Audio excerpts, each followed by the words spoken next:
Rekomenduojam vaikščioti vaikui lauke basam. Tai yra geriausia mankšta, akmenukai, šlapia, šalta, slidu, dure.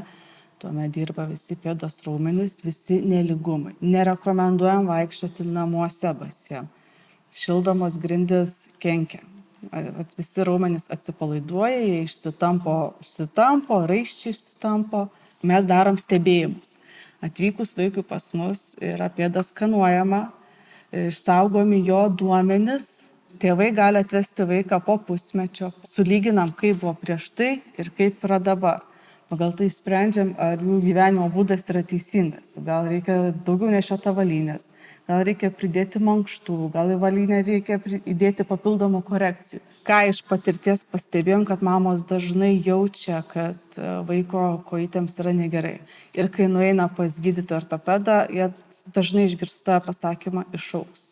Tai mano palinkėjimas mamoms, kad nepasiduokit ir jeigu matot, kad yra netaisyklinga eisena, galbūt pakeiskit daktarą, nueikit pas kito daktaro nuomonės išklausykit. Galų gale galite ateiti pas mus, mes taip pat pasakysim savo nuomonę.